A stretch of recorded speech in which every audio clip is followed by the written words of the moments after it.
salam, salam, salam, salam. Certains ont des malheurs, d'autres des obsessions. Lesquels sont les plus à plaindre? Au nom d'Allah, le tout miséricordieux, le très miséricordieux.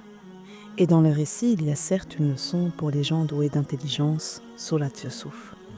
Bienvenue dans Récits de foi et des femmes d'autrefois, un voyage au cœur des épopées que je vais vous conter. Je vous invite à prendre un moment pour accueillir cette capsule de trésors intemporels, pour découvrir qui sont-elles. Ces récits riches en leçons et empreints d'une profonde vérité ne sont pas de simples histoires mais des clés pour avancer.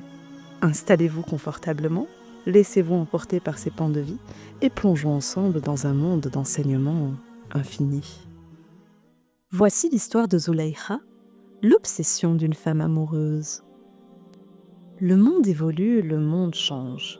Rien ne dure, mais l'islam, lui, perdure. Jadis, dans l'Égypte des temps anciens, vivait un roi. Il avait un intendant qu'on appelait Atfir al-Aziz. Certains disaient de lui qu'il gérait les finances du royaume, d'autres encore qu'il était le premier ministre. Ce dont l'histoire est sûre est qu'il était un homme puissant. Voilà qu'Al-Aziz tombe sous le charme d'une femme du nom de Zulaykha. Elle sera désormais son épouse et l'une des femmes les plus influentes du royaume. Celle à qui, bien des années plus tard, son prénom lui sera retiré, car elle sera humiliée. Mais prenons le temps de nous plonger dans les méandres de la vérité. Ici, nous n'allons pas raconter ce qu'on appellera être le plus beau des récits, mais une partie de ce récit, celle de Zulaykha, la femme ayant perdu l'esprit. Tout commença par le bonheur d'une vie conjugale entre Al-Aziz et sa femme. Durant plusieurs années, Zulaykha vivra confortablement avec l'amour de son époux grandissant. Cependant, quelque chose lui manquait, l'arrivée d'un enfant. C'est alors que l'intendant, pris de compassion et de tristesse pour son épouse, alla chercher ce qui la comblerait d'allégresse. Youssouf, tel était son nom. Un enfant au destin de prophète qui, bien des années plus tard, scellera celui d'une femme dont l'amour aura le goût de détresse. Mais qui est ce jeune garçon à la beauté flamboyante? Celui même qui, une fois plus grand, prendra peur lorsqu'il fera chavirer sa mère de cœur. Youssouf était un prophète qui, avant d'être vendu en esclavage, avait vécu de multiples mésaventures à travers ses âges. Ses frères, fous de jalousie pour le lien qu'il entretenait avec son père, décidèrent de le jeter dans un puits, pensant ainsi qu'il serait oublié de ce dernier définitivement. Il fut pris par des marchands qui le vendirent non pas au plus offrant, mais pour un prix vil, car il ne leur serait pas utile. C'est alors que le deuxième homme le plus puissant du royaume l'acheta, et à sa femme l'offra. Voici venir une ayah, parole d'Allah subhanahu wa ta'ala.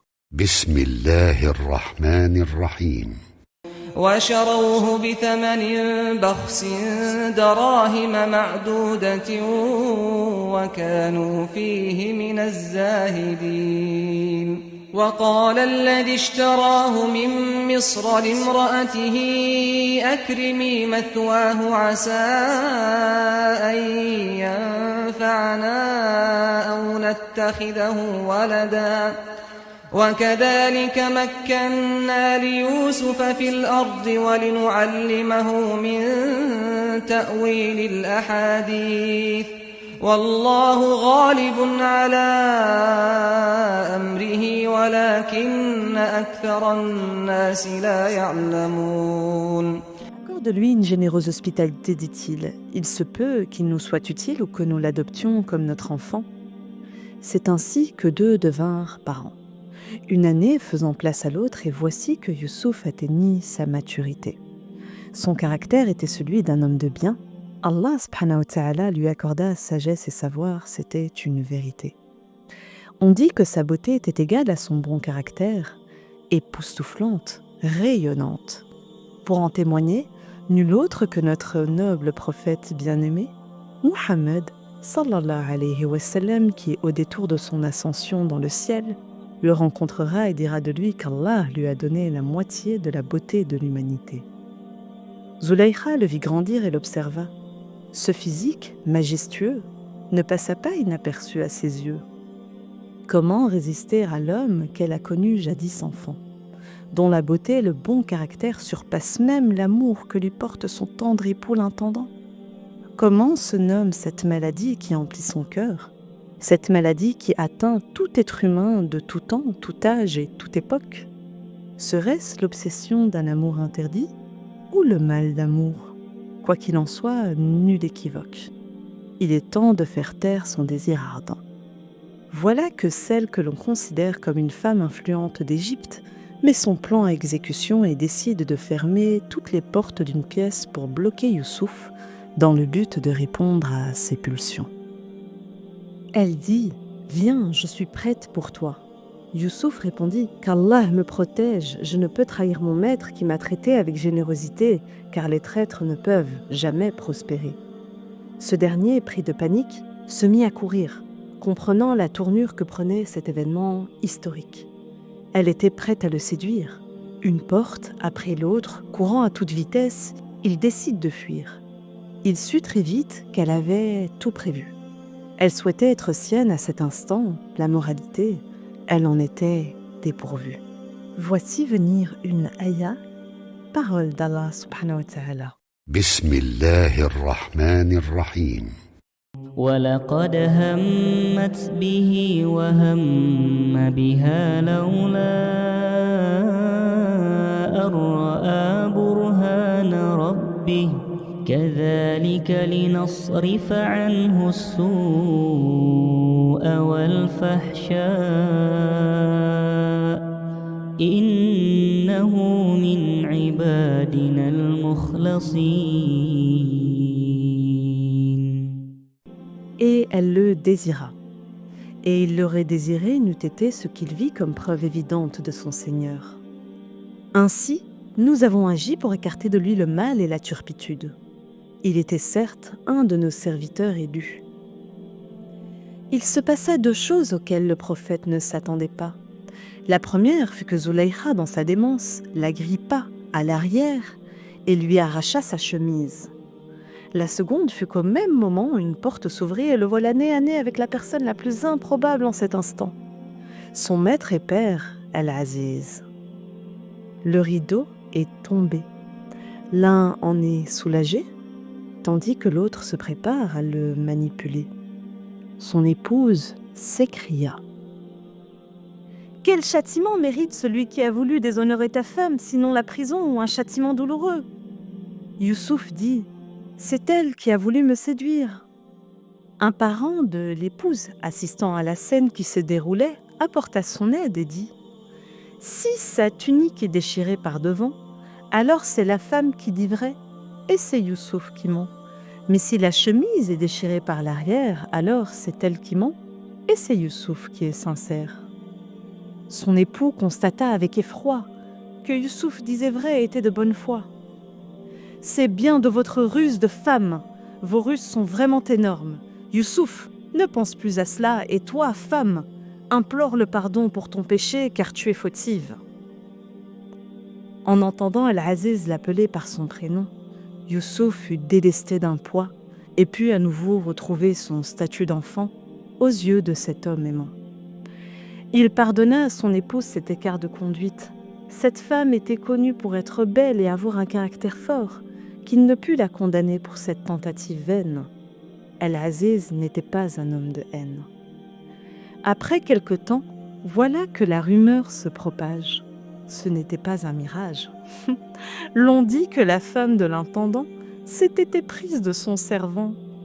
Désormais, l'on ne l'appelait plus Zulaykha, mais la femme d'Al-Aziz, comme pour lui retirer toute existence propre. Beaucoup pensèrent qu'elle serait honteuse et taiseuse. Il n'en fut rien. En réalité, Zulaykha préparait en secret un stratagème dont elle seule en serait le gardien. Ainsi, disait-elle, je changerai cette réputation de femme infidèle. Son obsession pour Youssouf était loin de s'en être allée. Continuons ce récit, car c'est à vous de le méditer. Elle envoya des invitations à toutes les femmes de la haute société. Ces dernières répondirent positivement en pensant pouvoir dénigrer un peu plus leur hôte de façon acerbe, à la manière d'un serpent. Elle leur prépara des mets délicieux, avec pour accompagnement un couteau leur permettant de goûter au repas majestueux. Voilà que, sans attendre, elle fit venir l'objet de son désir, de sa peine et de sa douleur.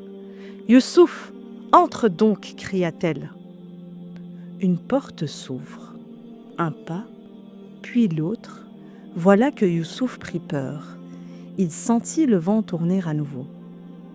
Il observa le public féminin autour de lui et se rendit compte qu'au rythme de ses pas, chaque couteau aux mains de ses invités trancha.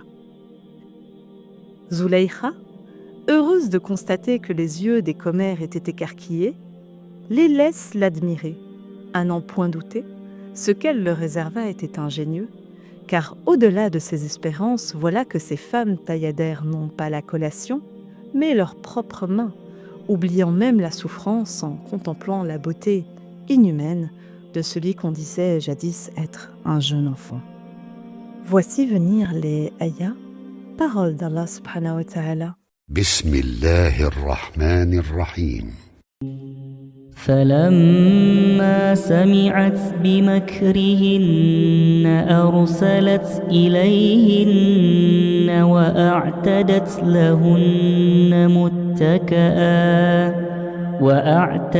لهن متكئا وآتت كل واحدة منهن سكينا وقالت اخرج عليهن فلما رأينه أكبرنه وقطعن أيديهن وقلن حاش لله ما هذا بشرا إن هذا إلا ملك كريم. Lorsqu'elles le virent, elles l'admirèrent, se coupèrent les mains et dirent « À Allah ne plaise, ce n'est pas un être humain, ce n'est qu'un ange noble. Voilà donc celui à propos duquel vous me blâmiez. J'ai essayé de le séduire, mais il s'en défendit fermement. Or, s'il ne fait pas ce que je lui commande, il sera certainement emprisonné et sera certes parmi les humiliés. » Son plan fut révélé aux yeux de toutes. Après la vérité rétablie sur sa beauté, et la difficulté que ces femmes elles-mêmes avaient de s'en détourner, elle laissa à nouveau son amour obsessionnel prendre possession d'elle, en proposant à Youssouf ce qu'il lui refusait de manière rebelle. L'épreuve à nouveau enveloppa le prophète. Elles perdirent toute la tête. Certes, Zulaykha était une femme très belle, mais que son amour lui prenne la forme d'un ordre auquel il ne peut répondre par la négation, au risque de finir en prison, c'en était trop. S'approcher du charnel ou de la morale? Telle était la question. Et bien qu'il en soit ainsi, la prison vaut bien 1000 tentations. À cet instant, voilà son souhait le plus viscéral. Il dit « Ô mon Seigneur, la prison m'est préférable à ce à quoi elle m'invite.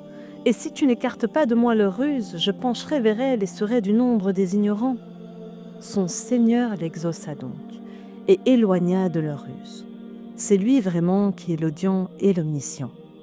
Puis, après qu'ils eurent vu les preuves de son innocence, il leur sembla qu'ils devaient l'emprisonner pour un temps.